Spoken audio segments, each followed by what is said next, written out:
പിരപ്പങ്കോട് മുരളി പറഞ്ഞത് അദ്ദേഹം സംസ്ഥാന കമ്മിറ്റി സമ്മേളനത്തിൽ പങ്കെടുത്ത ആളായതുകൊണ്ട് അദ്ദേഹം പറഞ്ഞത് അവിശ്വസിക്കേണ്ട കാര്യമില്ല എന്നാണ് എനിക്ക് തോന്നുന്നത്. 2015 ആലപ്പുഴ സമ്മേളനത്തിൽ VS ഏറ്റവും കൂടുതൽ അധിക്ഷേപം കേട്ട സമ്മേളനമാണ്.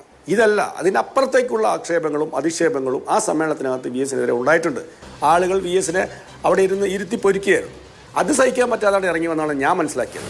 ശ്രീ സുരേഷ്, എന്തുകൊണ്ടായിരിക്കാം ഇപ്പോഴിങ്ങനെയുള്ള വെളിപ്പെടുത്തലുകൾ ഉണ്ടാകുന്നത്? ഇപ്പോൾ ശ്രീ പിരപ്പൻകോട് മുരളിയാകട്ടെ, ശ്രീ സുരേഷ് കുറുപ്പാകട്ടെ, ശ്രീ സുരേഷ് കുറുപ്പ് വളരെ വികാരഭരിതമായ ഒരു ലേഖനമാണ്. ഏതാണ്ട് 29 വർഷം 1960 മുതൽ 89 തെരഞ്ഞെടുപ്പിന് ശേഷം വരെ ഏതാണ്ട് 10-29 വർഷം അദ്ദേഹത്തെ ദൂരെ നിന്നു കണ്ട് ആരാധിച്ച, അദ്ദേഹത്തിലേക്ക് ഉറ്റുനോക്കിയ ഒരു കൗമാരക്കാരന്റെ പരിണതികൾ പറഞ്ഞുകൊണ്ടാണ് ഈ ലേഖനം ഒക്കെ ആരംഭിക്കുന്നതും അതിന്റെ പുരോഗതിയുമൊക്കെ. പക്ഷെ അങ്ങനെ ഒരാൾക്കാണ് എന്നിരുന്നാൽ പോലും ഇത്രയും കാലം ഇത്ര വലിയ അധിക്ഷേപം VS നേരിട്ടറിയാമായിരുന്നിട്ട് കൂടി പറയാതിരുന്നതിന് ശേഷം ഇപ്പോഴെന്തുകൊണ്ടാണ് ഈ തുടർ വെളിപ്പെടുത്തലുകൾ? എന്താണ് അങ്ങ് മനസ്സിലാക്കുന്നത്?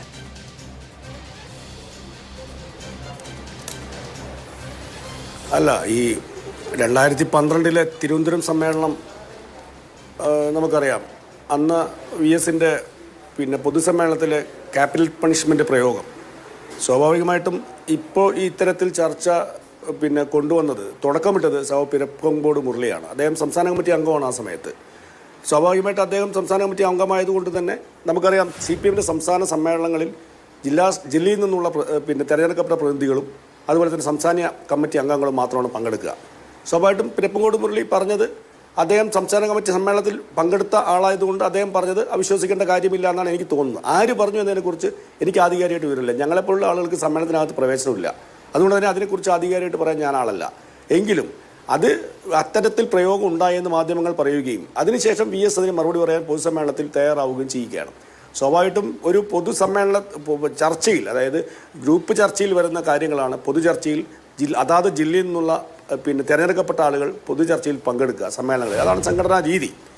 ആ സമ്മേളനത്തിൽ, ആ പൊതുചർച്ചയിൽ അല്ലെങ്കിൽ ഗ്രൂപ്പ് ചർച്ചയിൽ വന്ന നിഗമനങ്ങളും അതുപോലെ തന്നെ വിഷയങ്ങളുമാണ് പൊതുചർച്ചയിൽ ആ ഡെലിഗേഷൻ തീരുമാനിക്കുന്ന ഒരാൾ പറയുക.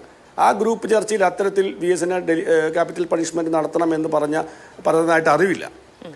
പിന്നെ ആ സ്വാഭാവികമായിട്ട് പിരപ്പങ്കോട് മുരളി സഖാവ് പറഞ്ഞതുകൊണ്ടാണ് ഈ ചർച്ചയായിരിക്കുന്നത്. സുരേഷ് കുറുപ്പിൻ്റെ സംഗതിയാണെങ്കിൽ ആ 2015 ആലപ്പുഴ സമ്മേളനത്തിൽ VS ഏറ്റവും കൂടുതൽ അധിക്ഷേപം കേട്ട സമ്മേളനമാണ്. ഏറ്റവും ജൂനിയറായിട്ടുള്ള ആളുകൾ ഈ ഒരു പരാമർശം മാത്രമല്ല, ഇത് ഉണ്ടോ ഇല്ലയോ എന്ന് എന്നെപ്പോലുള്ള ആൾക്ക് അറിയില്ല. കാരണം സമ്മേളനത്തിനകത്തെ കാര്യങ്ങളാണ് ഇപ്പോൾ സുരേഷ് കുറുപ്പ് പറഞ്ഞത്. സുരേഷ് കുറുപ്പ് എന്തുകൊണ്ട് ഈ സാഹചര്യത്തിൽ പറഞ്ഞു എന്നുള്ളത് എനിക്കറിയില്ല, അദ്ദേഹത്തോട് തന്നെ ചോദിക്കണം. പക്ഷേ ഇതല്ല, അതിനപ്പുറത്തേക്കുള്ള ആക്ഷേപങ്ങളും അധിക്ഷേപങ്ങളും ആ സമ്മേളനത്തിനകത്ത് VSനെതിരെ ഉണ്ടായിട്ടുണ്ട്.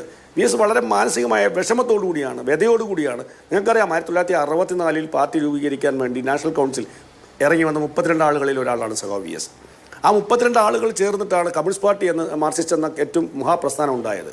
അപ്പോൾ സ്വാഭാവികമായിട്ട് സമ്മേളനത്തിന് ഇറങ്ങി വന്നാലുണ്ടാവുന്ന പ്രത്യാഘാതങ്ങളും അത് സംഘടന ഈ അച്ചടക്ക ലംഘനമാണ് എന്നറിയാത്ത ആളല്ല സഖാവ് VS. ശ്രീ എ സുരേഷ്,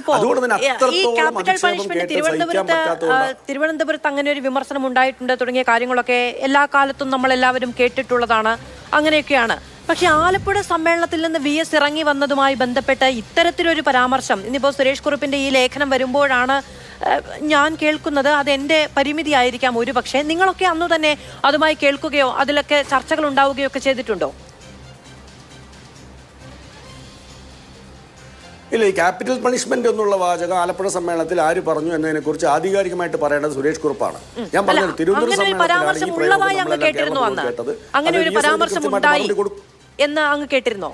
ഇല്ല, ഞാൻ പറഞ്ഞല്ലോ, ഈ പരാമർശം മാത്രമല്ല, ഒരുപാട് അത്തരത്തിലുള്ള VSനെ അധിക്ഷേപിക്കുന്ന ഏറ്റവും ജൂനിയർ, ഞാൻ നേരത്തെ പറഞ്ഞല്ലോ, ആളുകൾ VSനെ അവിടെ ഇരുത്തി പൊരിക്കുകയായിരുന്നു.